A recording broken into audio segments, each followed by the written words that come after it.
Welcome everybody to Algebra 2, Section 9.5, Conditional Probability. So conditional probability is defined as the probability that B, which is just an event, will occur given that event A has already occurred.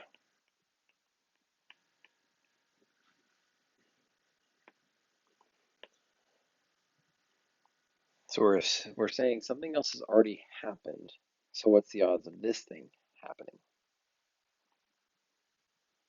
So how we write it is like this. And that slash essentially represents the word given. So it's the probability of B given A already occurred, given A, if you will. And this is defined as mathematically being the probability that they both, the probability of them both appearing at the same time. So for example, the probability that you draw a red queen or something like that. Well, the card has to be both red and a queen, given the probability of that is just an, that's already red, excuse me. So in here, like A could be that it's a red card and B that it's a queen. So the probability that it's a red queen, so you have to have two red queens in a deck, so 2 would be on top here, given that it's already red, over like 26. And so we're assuming, or being told, I should say, not assuming, we are told that the one event has already happened. In this case, event A has already happened. So we're going to use this two-way frequency table here to answer the question. How this table works, in case you're not familiar, is it's two-way, meaning there's two categories and two categories, so you can look at it from multiple directions here. So here you have all the people who took medicine, no medicine, and totals for this column. And the totals for those that took medicine are down here. So here you have those who have headaches and those who don't have headaches. And the total number of people that answered the questions was 100. So of the 100 people that answered questions, 24 had headaches, which means 76 didn't, whereas 65 took medicine and 35 didn't. So the numbers don't all necessarily match up, and that's okay. We can look here and say 11 people had a headache and took medicine, whereas 13 people had a headache and did not take medicine. So people that had a headache were kind of split near 50-50 on whether or not they took medicine. Now, a lot of people who took medicine didn't have a headache, and some people that took medicine or that didn't have medicine didn't have a headache as well. So not anywhere close to 50-50. And you can draw all sorts of different conclusions from these. Now, what we're going to do right now is say to the nearest, we're going to say event A is that a participant did not get a headache, and event B is that they took the medicine. So to the nearest percent, what's the probability that a participant who took the medicine did not get a headache? So we're already being told that a participant took the medicine. Okay, we're already given that to have occurred. So what you say is, to define this, the probability that that occurs of just event A is 65. That's what already happened. Excuse me, there's a total of 65 people here that took medicine. I should say that's the sample size here of those that took medicine. And that was 65 out of 100 people, by the way, in case you're curious. Now, those that did not get a headache were of those 65 people that took medicine. So if we're just looking at this column, because we're already told it, this is what occurred. We say, oh, 54 people don't have a headache. So 54 out of 65 don't have a headache, 11 out of 65 do. So it says to the nearest percent, so we just divide, multiply by 100, and we get approximately 83%.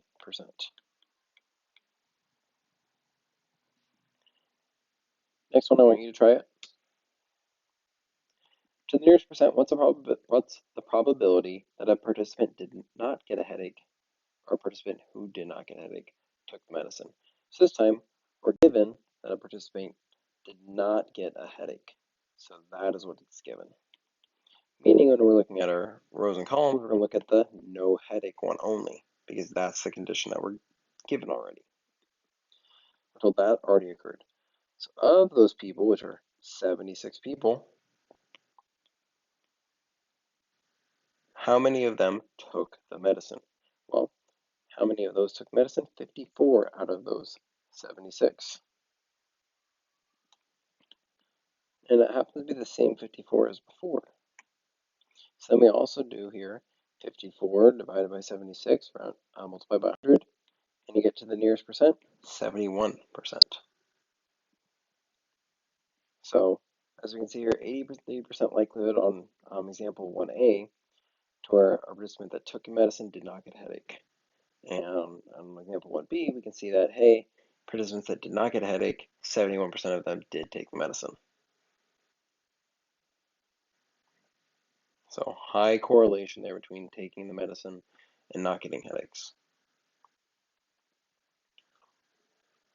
All right, given a standard deck of playing cards, find the probability that a red card randomly drawn from the deck is a jack. Okay, well, so we're finding the probability that it's a jack given that it's a red card already. So we say, how many red cards are there? There's 26, half the deck. And then of those red cards, of those 26 red cards, how many of them are jacks as well? So how many red jacks do we have? Well, we have 2. Jack of hearts, jack of diamonds. So then we say 2 over 26 reduces to 1 over 13. And if you're not asked to put it in a percent, you can just leave it as a fraction here. Meaning every 13 cards you should draw, you should get the jack as long as it's red.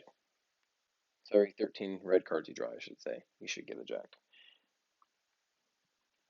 Next, find the probability that a face card drawn from the deck is a king. So, probability that you get a king given that it's already a face card.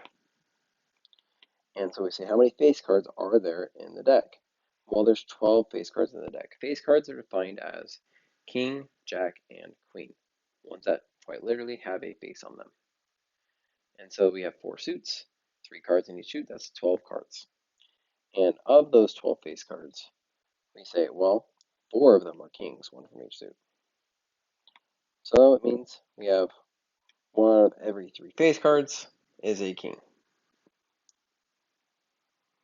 And I want to note in your sentences, by the way, I should have noted this on example 2 a moment ago, but on example 3, find the probability that a face card drawn from the deck is a king.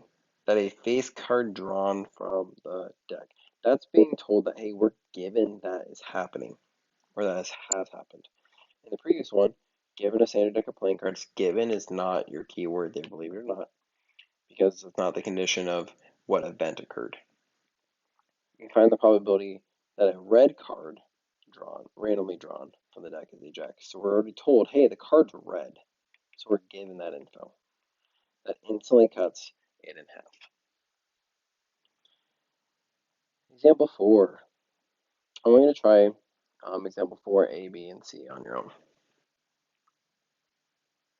All right, so we have this 2-way frequency table of students that got how much sleep they got, and then whether or not they passed or failed the exam. So A, to the nearest percent, what's the probability that a student who failed the exam got less than 6 hours sleep? So what's our given here? Well, that a student who failed the exam. There we go. That is what we're given. So, students that failed the exam. 18 students and got less than 6 hours of sleep. So probability that they got less than 6 hours of sleep, less than 6 hours of sleep, given that they failed. Well, what's the probability that how many of those that failed got less than 6 hours? 10 out of 8 of them. 10 out of 18 of them. To the nearest percent, divide, multiply by 100, and round to 56%. 4b, to the nearest percent, what's the probability that a student who got less than 6 hours of sleep failed the exam? That is what we're given this time. So it's switched around. So the probability that a student fails given they got less than 6 hours of sleep. Well, that's going to be saying, okay, well, how many students got less than 6 hours of sleep? So we look at this top row. 22 got less than 6 hours of sleep. And how many of those failed? 12 of them. And to the nearest percent, we say, okay, well, that's approximately 40.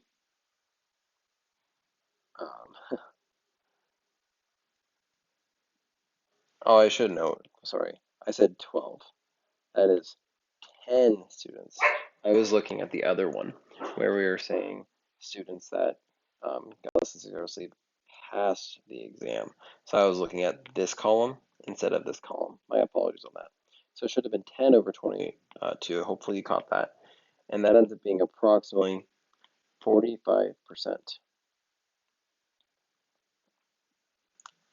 So the majority of students who got less than 6 hours of sleep still passed, but 45 of them didn't. So quite a few.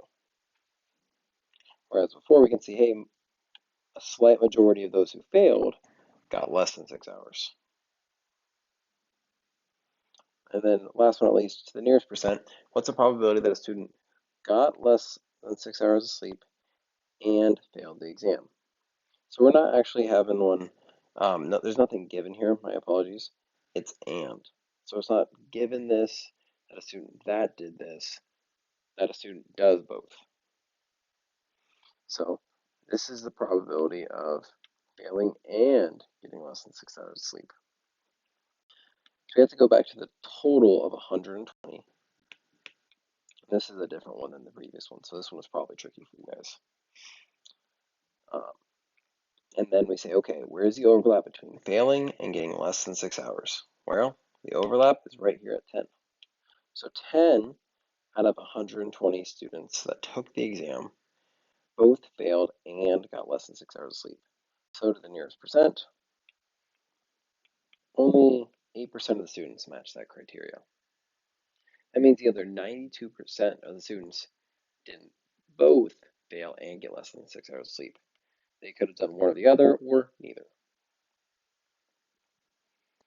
All right, so we got to be really careful with the wording on these. I think what we're seeing here, especially with the examples 4A and B compared to example 4C, where it has the word and there, which is the key word.